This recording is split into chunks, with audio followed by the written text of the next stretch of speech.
پیلڈیٹ کا سروے بھی آج جاری ہوا ہے پاکستان میں جو سیاسی جماعتیں ان کے اندر جمہوریت کی کیا صورتحال ہے وہ بھی پروگرام کا حصہ ہوگی. لیکن سب سے پہلے شامی صاحب جو 1974 میں پاکستان میں دوسرا اسلامک سمٹ ہوا تھا اس کو ہوئے آج تقریباً نہیں 42 برس پورے 42 برس ہو گئے. ہاں یہ دیکھیں ذوالفقار بھٹو صاحب اس وقت پاکستان کے یعنی وزیر اعظم تھے.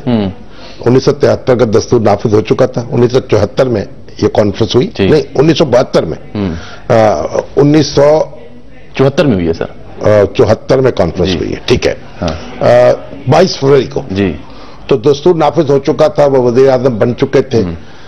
پاکستان جو ہے بڑا خستہ حالی کا شکار تھا. بنگلہ دیش یعنی کچھ عرصہ پہلے ہی بنا تھا اور یہاں اسلامک سمٹ جو ہے اس کا انعقاد کیا گیا. پورے اسلامی ملکوں کے سربراہ جو ہیں یہاں اکٹھے ہوئے اور خاص طور پر شاہ فیصل جو تھے انہوں نے بڑا ایک رول ادا کیا. اور پھر شیخ مجیب الرحمان کو یہاں لایا گیا اور ان کو اس کے بعد پاکستان نے بنگلہ دیش کو تسلیم کیا. اور پھر شاہ فیصل جو تھے بادشاہی مسجد میں انہوں نے نماز ادا کی اور جو مولانا عبد القادر آزاد مرحوم ہے انہوں نے خطبہ دیا اور ان کی تصویر جو تھی دعا مانگتے ہوئے وہ بہت مشہور ہوئی اور ہاتھوں ہاتھ بھی کی اور جگہ جگہ اس کا چرچا ہوا شاہ فیصل کا. تو یہ آج جب ہم عالم اسلام کی حالت دیکھتے ہیں تو اب شام میں مارکا برپا ہے, عراق کے اندر بھی خون بہ رہا ہے, داعش کا خطرہ منڈرا رہا ہے اور حافظ الاسد جو ہیں ان کی حمایت میں ایران اور روس جو ہیں وہ قمر بستہ ہیں, ان کے ساتھ حزب اللہ ہے. اور دوسری طرف مسلمان ملک جو ہیں ترکی ہے اور سعودی عرب ہے. اور سعودی عرب کا جو دہشت گردی کے خلاف اتحاد ہے جس میں ہمارے بارے میں کچھ پکا نہیں پتا کہ ہم شامل ہیں یا نہیں, کتنے شامل ہیں. یعنی ہمارا مطلب 5 فٹ کا قد اگر ہے تو 3 فٹ شامل ہے, 2 فٹ نہیں شامل ہے. ہمارے دفتر خارجہ کو بھی نہیں پتا, نام مشیر خارجہ. بہرحال لیکن ہم اس میں قلبی طور پر اور ان کے ساتھ ہیں. تو بہرحال وہ ایک صورتحال ایسی برپا ہے جس سے کئی مسلمان ملکوں کے متاثر ہونے کا خدشہ ہے. کاش ایسا ہوتا کہ سعودی عرب اور ایران اور دوسرے ملک بیٹھ کر اس مسئلے کا تصفیہ کر سکتے, لیکن اس کی کوئی صورت نظر نہیں آ رہی. ٹھیک ہے. اور سعودی عرب جو ہے اس کے ساتھ مسلمان ملکوں کی بڑی تعداد سعودی عرب کے ساتھ ہے. لیکن بہرحال ایک ملک ہو یا 2 ملک ہوں شام کے ساتھ اس کی ایک اپنی اہمیت ہے. ترکی جو ہے اس کی داخلی سیاست بھی اس سے متاثر ہو رہی ہے, وہاں بھی دھماکے ہو رہے ہیں. اور جو کرد اور یہ خدشہ پیدا ہو گیا ہے کہ شام تقسیم ہو جائے اور اگر شام تقسیم ہوا تو پھر ترکی پہ بھی اس کے اثرات پڑیں گے, وہاں جو کرد ہیں وہ بھی مطالبہ کر سکتے ہیں. تو پر ایک بڑی ایک عجب صورتحال ہے. ٹھیک ہے. اس وقت تو پاکستان اس سے اس سمٹ جو ہوئی تھی تو پاکستان اس سے باہر نکلا تھا, اس کرائسس سے اور اس غم سے اور اس کی صدمے کی کیفیت سے, اور ایک سہارا دے کر اس کو کھڑا کیا تھا ان کے مسلمان بھائیوں نے. اب بھی ضرورت ہے کہ اس طرح کی کوئی صورت پیدا ہو کہ مسلمان جو ہیں ایک دوسرے کا ساتھ دے سکیں, ایک دوسرے کو سہارا دے سکیں, ایک دوسرے کی طاقت بن سکیں. اور اب نیب پہ اب آتے ہیں. یہ آرزو ہے. آرزو یہ سر امید کی جا سکتی, دعا کی جا سکتی ہے. نیب پہ آتے ہیں. کل ٹیکسلا میں پرویز شریف صاحب نے ایک اور بیان دیا, انہوں نے کہا جی وہ پر تو نہیں کاٹے, البتہ ناخن کاٹے ہیں, تراشے ہیں. کاٹیں گے ہاں, نہیں ناخن تراشیں, جب بڑھ جائیں تو تراشنے پڑتے ہیں. نہیں تراشنے تو پڑتے ہیں, اپنے تراشتے ہیں نا, دوسروں کو تو نہیں تراشتے. اور آیا کہ نیب نے ان کو کہا ہے کہ میرے اب ناخن اب تراش دیجیے. بعض اوقات یہ بھی تو مشکل ہو جاتی ہے نا. ہاں جی. کہ آپ اگر کسی کے ناخن تراشتے ہیں تو پھر آپ کو ایک یعنی ایک دوسری صورتحال سے بھی دوچار ہونا پڑ سکتا ہے. بالکل ٹھیک ہے. دوسرے کی پرائیویسی میں مداخلت بھی کر سکتے ہیں. وہ بھی آ سکتی ہے نا جی. اور انہوں نے شکایت بھی نہیں کی, نہ ایسی کوئی انہوں نے مشورہ, نہ انہوں نے مشورہ دیا, نہ شکایت کی, نہ کہا کہ نارے ناخن کھڑے ہو گئے. اور نیب کے تناظر میں جو حالیہ دن, نہیں پھر ایک بات یہ بھی ہے, تو ہو سکتا ہے یہ ناخن جو ہے نیب خود پال پوس کر جوان کر رہی ہو کہ اس سے ان کو اپنا پرویز رشید صاحب جو ہیں ان کو کوئی کیا نوندنے ماری جا سکے پنجابی محاورے میں. تو بہرحال اسی گفتگو تناظر میں جو نام لیا جا رہا تھا نہیں, مگر پنجاب میں ہمارے چودھری نثار علی صاحب بھی تو انہوں نے کہا نہ تو ہم ان کے پر کو ترنا چاہتے ہیں, نہ ان سے ہم ڈرتے ہیں, نہ ان کو ہم ڈراتے ہیں. بالکل. تو انہوں نے تو نیب کے معاملے میں بڑا ایک کلیئر اسٹیٹمنٹ دیا ہے, گویا ان کو کوئی تکلیف نہیں ہے. مسلم لیگ نون میں اگر کسی اور کو تکلیف ہو تو ہو, چودھری نثار علی خان صاحب تو کوئی بات نہیں ہے, بالکل وہ تو مزے میں ہے. ہم جس مقام پر ہیں وہاں سب مزے میں تو نہیں ہے, لیکن وہ مزے میں ہے. ٹھیک ہے. تو رانا مشہور صاحب, ان کا بھی خاصا نام لیا جا رہا تھا, تو وہ آج مشہور صاحب کا تو اب دیکھیے کئی عرصہ دراز سے ان کا نام آ رہا ہے کہ ان کی ویڈیو چلی تھی ایک چینل کے اوپر, بس بار بار پہ ان کا نام آتا ہے. اور نہیں یہ بھی کہا جاتا ہے نا کہ مختلف ڈاکومنٹس میں, خطوط میں, انکوائری رپورٹس میں ان کا نام, ان کی فیملی کا نام درج ہے. تو آج وہ پنجاب اسمبلی کے باہر بولے, تو میں چاہتا ہوں تھوڑی سی ان کی گفتگو سنائی جائے, اور پھر وہ ہمارے ساتھ آج پروگرام میں بھی شریک ہوں گے. ٹھیک ہے, تو دیکھیے جی آج رانا صاحب نے کیا کہا پنجاب اسمبلی کے باہر. نیب کے حوالے سے جو میرے خلاف انہوں نے انکوائری انیشیٹ کی تھی, میں نے اس وقت ایک لیٹر بھی لکھا تھا کہ اگر میرے خلاف کوئی ثبوت ہے تو وہ مجھے بھی پرووائڈ کیا جائے, اور یہ میرا لیگل رائٹ ہے. اور اگر ثبوت نہیں ہے تو بار بار جو میرا میڈیا ٹرائل کیا جا رہا ہے, یہ میرے لیے, میری فیملی کے لیے, میرا پوری زندگی کی ایک جد و جہد ہے, اس کے اوپر ایک بہت بڑا سوالیہ نشان بن جاتا ہے. اگر کسی نے جرم کیا ہے, اگر کسی نے کرپشن کی ہے, تو اس کا احتساب ہونا چاہیے, اس کا کڑا احتساب ہونا چاہیے. لیکن احتساب کے نام پر پگڑیاں نہیں اچھالی جانی چاہیے, احتساب کے نام کے اوپر اس طرح کا میڈیا ٹرائل نہیں ہونا چاہیے. تو صوبائی وزیر تعلیم جناب رانا مشہور صاحب آج ہمارے پروگرام میں بھی شریک ہیں, ان سے بات کر لیتے ہیں. السلام علیکم رانا مشہور صاحب. جی وعلیکم السلام. تو رانا صاحب یہ تو نیب جو ہے اس نے آپ کے بارے میں کوئی پریس ریلیز جاری نہیں کی, کوئی بیان جاری نہیں کیا, پھر آپ کو کیسے یہ خیال گزرا کہ نیب جو ہے وہ آپ کی پگڑی اچھال رہی ہے؟ بسم اللہ الرحمن الرحیم. سب سے پہلی بات تو یہ ہے کہ یہ پگڑی جو ہے یہ پچھلے کوئی 1.5 سال سے اچھالی جا رہی ہے, اور میرے خلاف آج سے 7 ماہ پہلے ڈی جی نیب نے without any rhyme and reason کوئی بیک گراؤنڈ کے ایک ٹی وی ٹاک شو پر کہا کہ جی ہم نے رانا مشہور کی ویڈیو کی بھی انکوائری شروع کر دی ہے. اور یہ وہ انکوائری تھی, اگر وہ تھوڑی سی تحقیق کر لیتے, میں صرف میرا پوائنٹ آف ویو صرف ایک ہے, اور وہ یہ ہے کہ جس نے کرپشن کی ہے اس کے خلاف کارروائی ہونی چاہیے. لیکن اگر آپ کسی کی تفتیش کرتے ہیں تو پہلے کم از کم آپ اس کی تسلی تو کر لیں کہ اس نے کوئی غلط کام کیا ہوا ہے, کیونکہ نیب ایک آئینی ادارہ ہے, اور جب نیب کا سربراہ جب اس طرح کی سٹیٹمنٹ دیتا ہے تو اس کی کنوٹیشن جو ہے وہ یہ لی جاتی ہے کہ جیسے کوئی بہت بڑا ملزم جو ہے وہ آزاد پھر رہا ہے. اور میں تو آج برملا یہ 1.5 سال سے کہہ رہا ہوں کہ میری ویڈیو کے اوپر فورینزک بھی ہو چکی, اس کے اوپر ایک کمیشن جو بیٹھا تھا اس نے بھی مجھے ایگزونریٹ. فورینزک کہاں سے ہوئی رانا صاحب, فورینزک کہاں سے ہوئی؟ فورینزک جو اس کے اوپر جب جو کمیٹی بنی تھی اس نے باقاعدہ انجینئرز کے اوپر جو ہمارے ٹیکنیکل انجینئرز ہوتے ہیں انہوں نے بیٹھ کر اس ویڈیو کا باقاعدہ فورینزک کیا تھا. لیکن رانا صاحب جو فورینزک کے حوالے سے جو معتبر ترین جو ادارہ ہے پنجاب فورینزک جو سائنس ایجنسی ہے, ان سے ہماری گفتگو تو کہتے ہیں ہمیں رانا صاحب کی کوئی ویڈیو نہیں دی گئی, کیونکہ سب سے معتبر اور سائنٹیفک اور جدید ترین لیب تو وہی ہے, ان کے پاس تو آپ کی ویڈیو نہیں گئی. دیکھیں 2 چیزیں ہیں, یہ جس وقت یہ ویڈیو آئی تھی اس وقت ہی میں نے 2 پرائیویٹ جو ادارے ہیں ان کو خود پیسے دے کر اس کی کروائی کہ ایکچوئل صورتحال سامنے آیا. اور جو کمیٹی بنی تھی, جب آپ پیسے دے کے کروائیں گے تو پھر رپورٹ تو مختلف آئے گی. نہیں لیکن یہ دیکھیں بات یہ ہے کہ ایک ان کی فیس ہے, وہ فیس میں نے پے کی تھی, میں نے غلط بات جو ہے وہ فیس تھی. اور دوسری بات یہ ہے کہ اس کے رپورٹ کے اوپر میں نے نیب کو پھر ایک لیٹر لکھا, میں نے ان کو یہ لکھا کہ آپ نے مجھے جب انہوں نے کویسچنئر بھیجا تو میں نے اس کے جواب میں ان کو یہ لکھا کہ کیا آپ نے ویڈیو ویریفائی کر لی ہے, کیا اس کی آتھینٹسٹی جو ہے آپ نے چیک کر لی ہے, کیا جس نے آپ کو یہ ویڈیو دی ہے کیا اس کا بیان قلم بند کر لی ہے, کیا جو ایف آئی اے کی انکوائری ہوئی تھی انہوں نے کوئی جواب نہیں دیا آپ کو؟ نہیں کوئی جواب نہیں جی, آج تک میں نہیں, مگر آپ یہ بھی تو فرض کر سکتے ہیں نا کہ اس کے بعد وہ انکوائری جو ہے وہ ختم کر دی گئی یا کلوز کر دی گئی, یہ بھی تو مفروضہ قائم ہو سکتا ہے نا. اس پر رانا صاحب کیا کہتے ہیں ناظرین, یہ جانے گے ان کا جواب. ایک چھوٹی سی بریک کے بعد ہمارے ساتھ رہیے گا.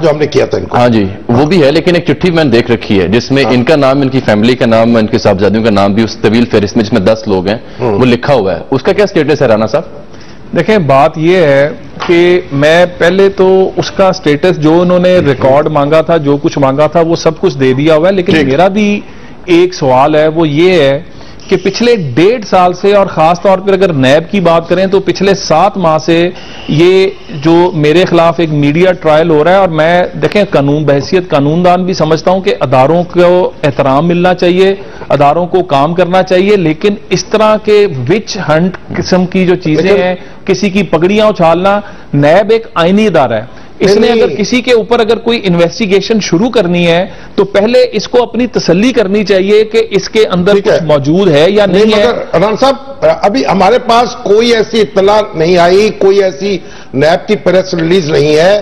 یہ میڈیا میں جو آپ کے دوست موجود ہیں اور یا سیاست میں موجود ہیں، ان کا کیا ذرا بھی تو ہو سکتا ہے نا کہ کچھ آپ کو بے چین رکھا جائے۔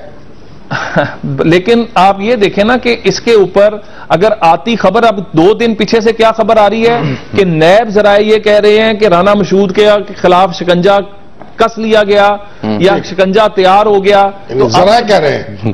اب یہ ذرائع جو ہیں، اب یہ نیب کا کیا یہ نہیں بنتا کہ وہ آ کر یہ بتائے، کیونکہ دیکھیں میری عزت، میں نے زندگی میں سوائے عزت کے اور کچھ نہیں کمایا، اور میری پرائیڈ، میری فیملی کی پرائیڈ، آپ میرے خاندان کو بھی جانتے ہیں، ہمارا ایک یہی ہے کہ ہمارے پاس عزت ہے اور ہم نے ہمیشہ اس کے لیے، تو یہ چیز جو ہے جس کے اوپر بار بار ان کے حوالے سے بات آتی ہے، اور جب ڈی جی صاحب نے خود آ کر ٹی وی پر بات کی تو پھر ان کا یہ کیا اخلاقی فرض نہیں تھا کہ وہ آ کر پھر اس پر بتائیں بھی کہ 7 ماہ ہو چکے ہیں، اس ویڈیو میں سے کیا نکالا اور اس ویڈیو کا کیا سٹیٹس ہے اور اس ویڈیو کے اوپر انہوں نے کیا انکوائری کی۔ ابھی تک رانا صاحب آپ کے دفتر کا کوئی آدمی یا کوئی آپ کا ماتحت یا آپ کے کوئی متعلق کوئی شخص اٹھایا تو نہیں گیا نا؟ کوئی نیب کی تحویل میں تو نہیں ہے نا؟ بالکل بھی نہیں ہے جی، اور یہی تو مجھے افسوس ہوتا ہے کہ کچھ بھی نہیں ہے، لیکن میڈیا کو دیکھیں تو لگتا یہی ہے کہ سارا کچھ۔ اور اس میں ایک اور بات میں کرنا چاہوں گا، بات رانا مشہود کی نہیں ہے، آج ہو کیا رہا ہے کہ وہ لوگ جو پاکستان کے اندر انویسٹ کرنا آنے چاہتے ہیں، جو لوگ پاکستان کے اندر کاروبار کرنا چاہتے ہیں، جو یہاں پر اور پوری دنیا میں پاکستان کے حوالے سے جو ہے اس وقت ایک انٹرسٹ جنریٹ ہے، اس رویے سے وہ لوگ آپ کا پوائنٹ آف ویو آ گیا رانا صاحب، بہت شکریہ آپ کا پوائنٹ آف ویو آ گیا۔ دیکھیں ابھی تو نیب جو ہے نا، اب یہ نیب نہ زرداری صاحب والی ہے نہ پرویز مشرف والی ہے، یہ نیب تو جناب متفقہ طور پر جناب بنائی گئی ہے، اور یہ اپوزیشن لیڈر کی اور وزیر اعظم کی قمر الزمان چودھری صاحب جو ہے متفقہ امیدوار ہے جناب، پیپلز پارٹی اور نون لیگ کے، اس لیے ان کے بارے میں یہ اعتراض تو ہو نہیں سکتا۔ ایگزیکٹلی۔ اور یہاں بھی جو میجر برہان صاحب ہیں پنجاب میں، ہاں میں نے ان کے بارے میں کوئی منفی بات نہیں سنی، لیکن سوال یہ بات ان کا درست ہے بھی، اگر ان کے بارے میں کچھ ہو رہا ہے تو وہ بتا دیجئے، لیکن نہیں ہو رہا تو نہیں ہو رہا تو وہ بتا دیجئے۔ اب یہ بیچارے جو ہیں ان کو کیوں معلق کر رکھا ہے، اور تلوار ایک لٹک رہی ہے بس، اور ہر روز ایک نئی افواہ پھیلتی ہے۔ اب اس کا تو ظاہر ہے کہ ان سے تو ہم اپیل ہی کر سکتے ہیں، ان کا جو میڈیا ہے، میڈیا ایڈوائزر بھی تو موجود ہے نا، کیا ان کا نام کا نواز شاہ، وہی کو وضاحت کر دے، اگر کرنا چاہیں ابھی تو ہمیں بتا دیں، اگر ضرورت محسوس کر، مگر کیوں وہ ضرورت کیوں محسوس کریں گے؟ یہ تو آپ نے انہیں جواب دے دیا نا، اگر وہ میری بات سن کے تیار بھی ہو رہے تھے تو آپ نے بہانہ دے دیا کہ ہم کیوں محسوس کریں۔ اچھا سر، ڈاکٹر عاصم والے معاملے پر بھی پیش رفت ہے اور بڑا اہم اس میں ایک پیش رفت ہوئی ہے، وہ ہم جانیں گے ایک بریک کے بعد۔ وہ ہمارے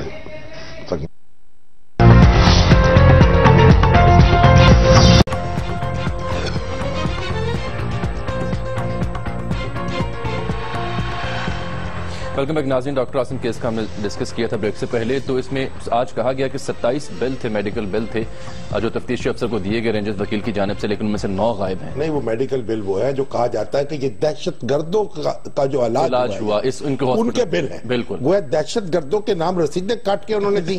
یہ پوچھتے ہیں لیاقت رانا سے، آج وہ بل غائب ہو گئے، تفتیشی افسر نے 9 غائب ہوئے ہیں، 18 بل جمع کرائے ہیں، 9 نہیں کرائے ہیں، 27 دیے گئے تھے اس میں سے 9 غائب ہو گئے ہیں۔ اور آج جو ڈاکٹر عاصم صاحب پیش ہوئے کورٹ میں تو رینجرز کے وکیل نے اس بات کی نشاندہی کی۔ بالکل لیاقت رانا، یہ کیا معاملہ تھا؟ دیکھیں اجمل، آج جب انسداد دہشت گردی کی کورٹ میں ڈاکٹر عاصم کو پیش کیا گیا تو تفتیشی افسر نے اپنی ایک رپورٹ پیش کی جو کہ 398 صفحات پر مشتمل تھی۔ جب یہ رپورٹ پیش کی گئی تو رینجرز کے وکلا رانا خالد اور شیخ سجاد نے، جو کہ مدعی مقدمہ کے بھی وکلا ہیں، انہوں نے ایک تحریری طور پر درخواست دی جس میں یہ کہا گیا کہ موجودہ آئی او جو ہے تفتیشی افسر ڈی ایس پی الطاف حسین، اس نے راؤ ذوالفقار نے جو اس کو رپورٹ دی تھی اس میں سے دہشت گردوں کے جو 27 بلز دیے تھے ضیاء الدین ہاسپٹل کے، جس میں ضیاء الدین ہسپتال کے علاج ہوا تھا دہشت گردوں، اس میں متحدہ قومی موومنٹ سے تعلق رکھنے والے 9 دہشت گردوں کا جو علاج ہوا اس کے وہ بل انہوں نے غائب کر دیے ہیں. تو اس کا فوری reaction D S P Altaf Hussain نے یہ دیا کہ رینجرز اپنی مرضی کی انکوائری چاہتی ہے، تفتیش چاہتی ہے، جس پر عدالت نے تفتیشی افسر کو نوٹس جاری کرتے ہوئے ہدایت کی کہ وہ آئندہ سماعت پر تحریری طور پر اس کا جواب دیں، کیونکہ رینجرز کے وکلا نے نہ صرف ان بلز کی نقول عدالت میں پیش کر دی بلکہ وہ سارے ڈاکومنٹس بھی پیش کیے. ان کا کہنا تھا کہ یہ جب ڈی ایس پی الطاف حسین کے حوالے ڈاکومنٹس کیے گئے، راؤ ذوالفقار جو سابقہ تفتیشی افسر تھے، تو اس وقت یہ تمام بلز 27 دہشت گردوں کے جو ضیاء الدین ہسپتال میں علاج کروایا گیا تھا، ان تمام بلز اس میں موجود تھے، ریکارڈ کا حصہ تھے. لیکن D S P Altaf Hussain نے کچھ اثر و رسوخ کی بنا پر یہ 9 دہشت گردوں کے جو بلز ہیں وہ غائب کر دیے ہیں. تو اس پر عدالت نے نوٹس جاری کیا، آئندہ سماعت پر اس کا جواب مانگا. پہلے یہ بتائیے مجھے کہ یہ جو علاج ہے ان کے کوئی زخموں کا علاج ہوا ہے یا ان کی دوسری بیماریوں کا علاج ہوا ہے؟ جامی صاحب اس میں جو ایلیگیشن وہ یہ ہے کہ جو رینجرز اور پولیس کے مقابلوں میں زخمی ہوتے رہے ہیں دہشت گرد، خطرناک ان کا علاج ہوا ہے، وہ ضیاء الدین ہسپتال میں جا کر علاج کرواتے رہے ہیں. اور ڈاکٹر عاصم جو ہے وہ کچھ سرکاری سیاستدان ہیں ان کے کہنے پر ان کا فری میں یا سستے داموں علاج کرتے رہے ہیں. سستے داموں علاج تو کوئی جرم نہیں ہے نا، علاج پولیس سے بالا تر کرنا جرم ہے. لیکن آپ یہ بتائیے مجھے کہ کیا یہ ان کی رسیدیں کاٹی گئی، ان کے بل بنائے گئے ان کے دہشت گردوں کے نام، تب ان کا علاج ہوا؟ جی بالکل.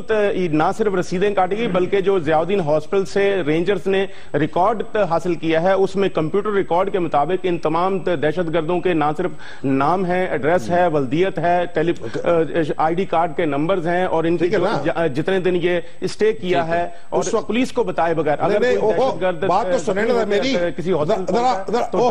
رانا صاحب ذرا میری بات تو سنیں.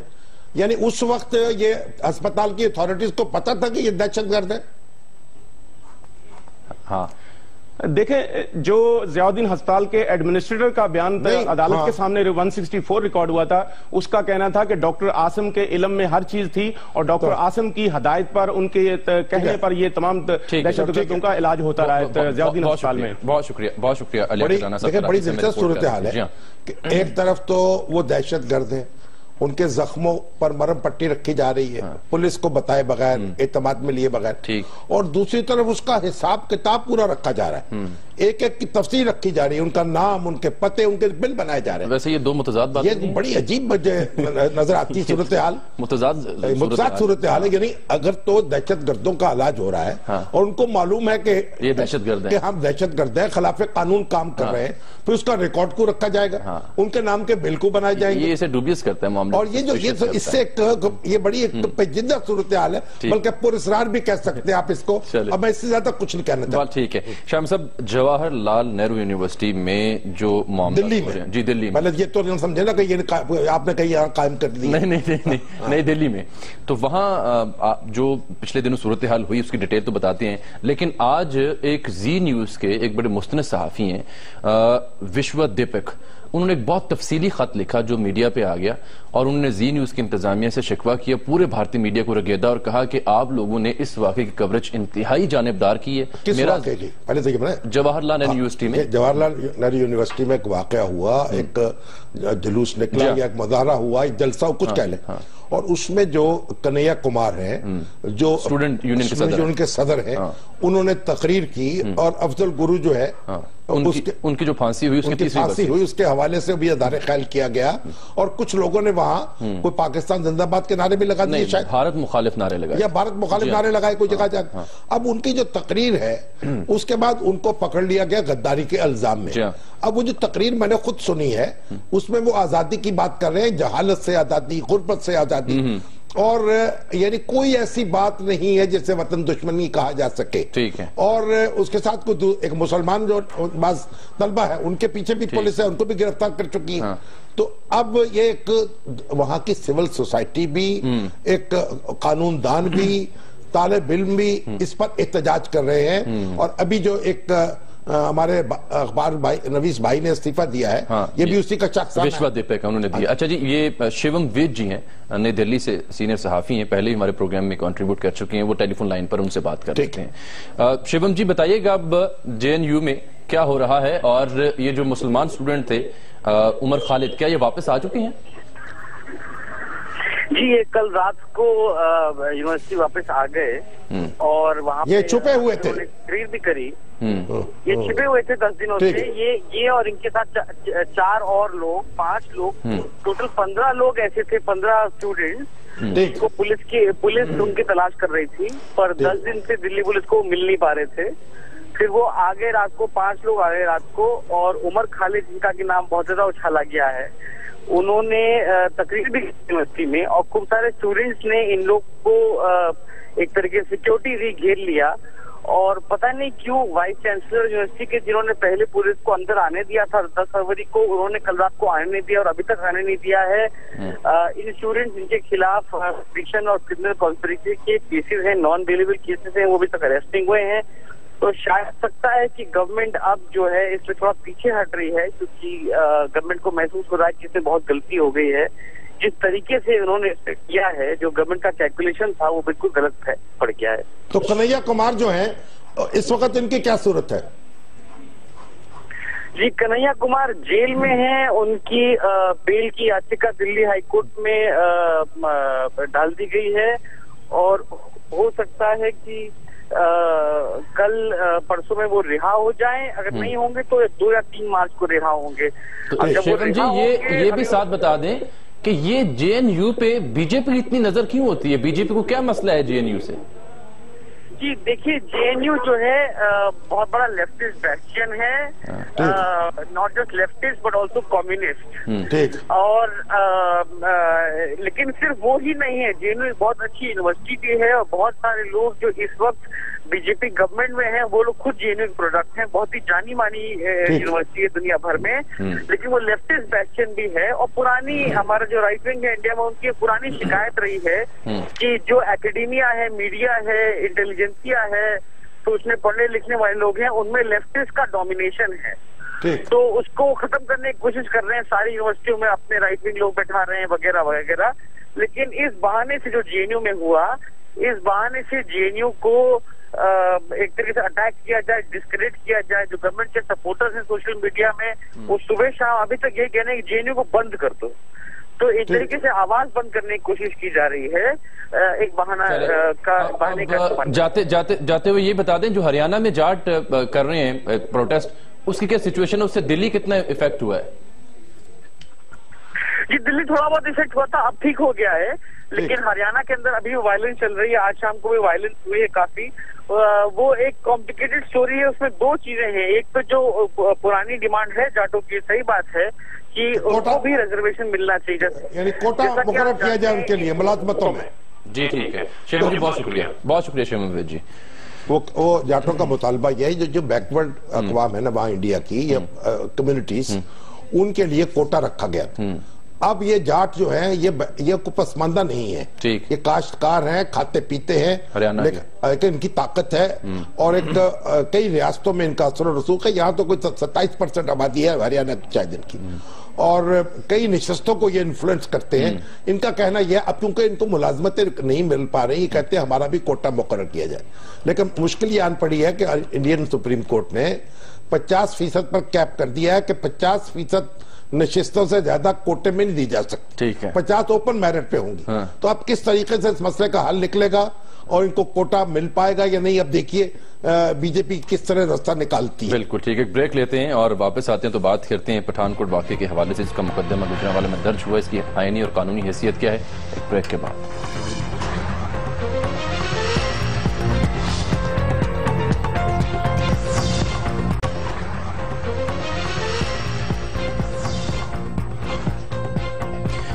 ویلکم بیک ناظرین، پٹھان کوٹ کا جو واقعہ ہے اس کا مقدمہ گوجرانوالہ میں درج ہوا، اس کی آئینی اور قانونی حیثیت جانتے ہیں، لیکن اس سے پہلے آپ کو بتا دیں کہ جناب احمد بلال صوفی صاحب انتہائی ممتاز قانون دان ہے پاکستان کے، ابھی جنیوا میں تشریف رکھتے ہیں، تو یو این کی ایڈوائزری کمیٹی جو ہے ہیومن رائٹس شامی صاحب، اس کے یہ چیئرمین منتخب ہوئے ہیں، 18 ممبران پر مشتمل یہ کمیٹی تھی جنہوں نے ان کا انتخاب کیا ہے، تو پاکستان کے لیے کہ اعزاز کی بات ہے. ٹیلی فون لائن پر بھی موجود ہے ہمارے ساتھ جنیوا سے امر بلال صوفی صاحب جو ہیں ڈاکٹر صوفی صاحب کے بیٹے ہیں, بڑے باپ کے بڑے بیٹے ہیں ماشاءاللہ.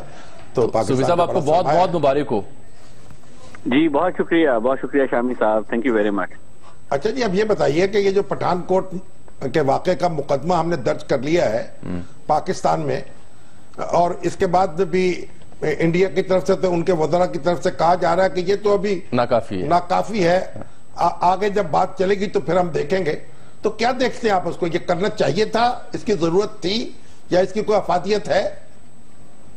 جی شامی صاحب, بات یہ ہے کہ جب بھی کوئی اس نوعیت کا الزام لگتا ہے جس میں قانونی آپ کو مراحل سے گزرنا پڑے یا تفتیش کرنی پڑے, فارمل انویسٹیگیشن, تو اس کا ایک ہی راستہ ہے کہ آپ فارملی ایف آئی آر کو درج کریں. تو میں سمجھتا ہوں پاکستان نے درست اقدام کیا, اور پاکستان کی لیڈرشپ نے بھی کہ آپ مقدمہ درج کریں اور تفتیش کریں, انویسٹیگیشن کے سٹیپس لیں. اس مقدمے کے اندر کوئی شخص ایز سچ نامزد نہیں ہے کیونکہ ابھی تفتیش ہونی ہے, لیکن آپ نے بطور ایک ریسپانسبل ریاست کے جو آپ کا رول ہے آپ نے وہ ادا کرنا ہے, تو وہ آپ نے ادا کیا ہے.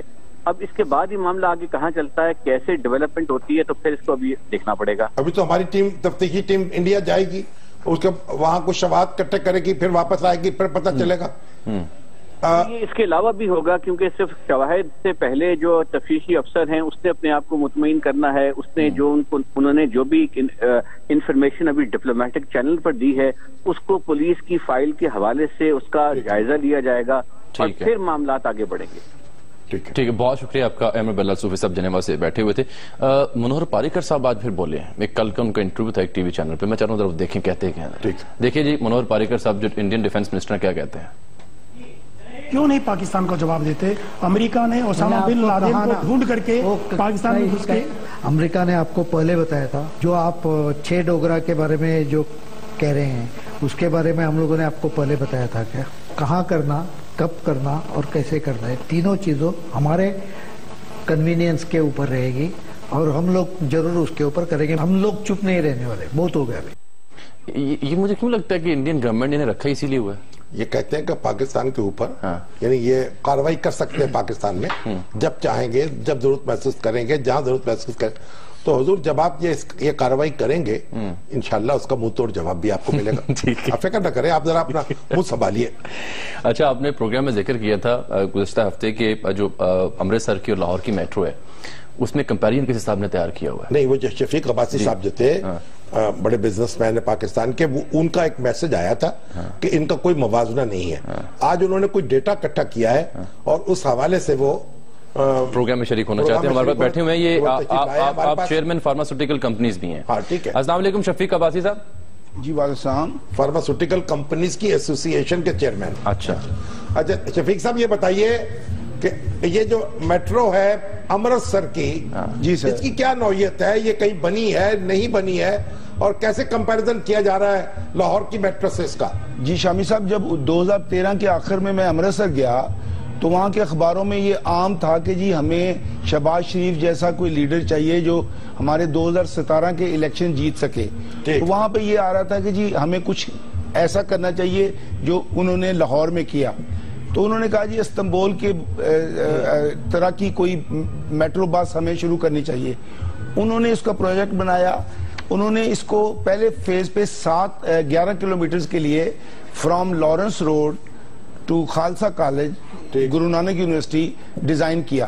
وہ صرف اور صرف آن دی سرفیس ہے. دیٹ مینز کہ کوئی اس میں فلائی اوور نہیں, کوئی انڈر پاس نہیں.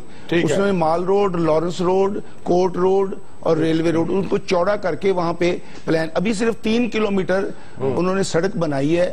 ابھی 2017 میں شاید وہ اس کو ان کا پلان ہے کہ ختم کریں, اور الیکشن جو جون میں ہونے اس سے پہلے یہ اس کو مکمل کر لیں.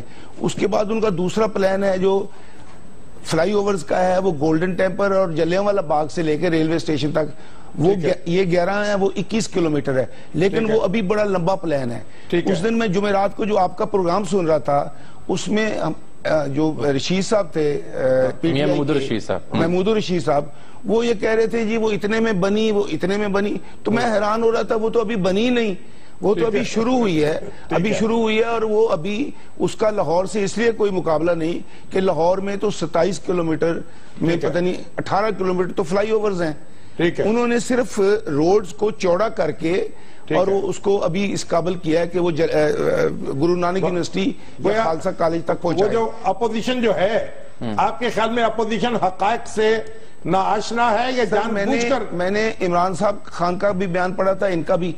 یہ ایکچولی تحقیق کے بغیر ایک بات کرتے ہیں. میں حیران ہوتا ہوں کہ لیڈر کو کم از کم اور کچھ نہیں تو انٹرنیٹ پہ جا کے دیکھ لینا چاہیے کہ یہ مکمل ہو گئی ہے کہ نہیں, کیونکہ آپ apple to apple orange to orange مقابلہ کر سکتے ہیں. جب ایک جگہ صرف روڈ پہ جا رہی ہے, ایک جگہ فلائی اوورز ہیں, اس کی کاسٹ کا اس کی کاسٹ کا کوئی مقابلہ ہی نہیں.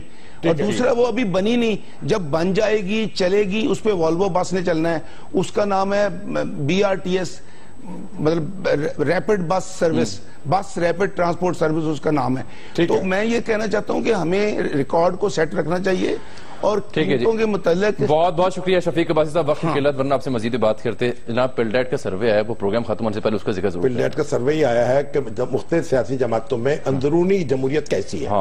اب اس میں جماعت اسلامی جو ہے وہ ٹاپ پہ, اس کو ٹاپ پر ہے, مسلم لیگ ان سب سے نیچے ہے. جماعت اسلامی اسمبلی میں ہے ہی نہیں کہیں. دیکھیے نہیں, سیاسی پارٹی تو ہے, اسمبلیوں میں بھی موجود ہے. آپ کی خواہش کے مطابق, آپ کی خواہش کے مطابق تو ہے, وہ جماعت اسلامی کی خواہش کے مطابق نہیں ہے. ٹھیک ہے. دیکھیے بات یہ ہے کہ اب جماعت اسلامی جو ہے وہ یہ معروف معنوں میں یعنی اس کی جمہوریت بالکل مختلف ہے. شاہم صاحب یہ کل اس بات کو لے چلیں, کل ڈسکس کرتے ہیں اس کو, پروگرام کا وقت اوور ہو گیا بالکل. تو ناظرین یہ تشنہ رہ گیا موضوع, کل اس پہ بات ہوگی, تب تک لیے اجازت, اللہ حافظ.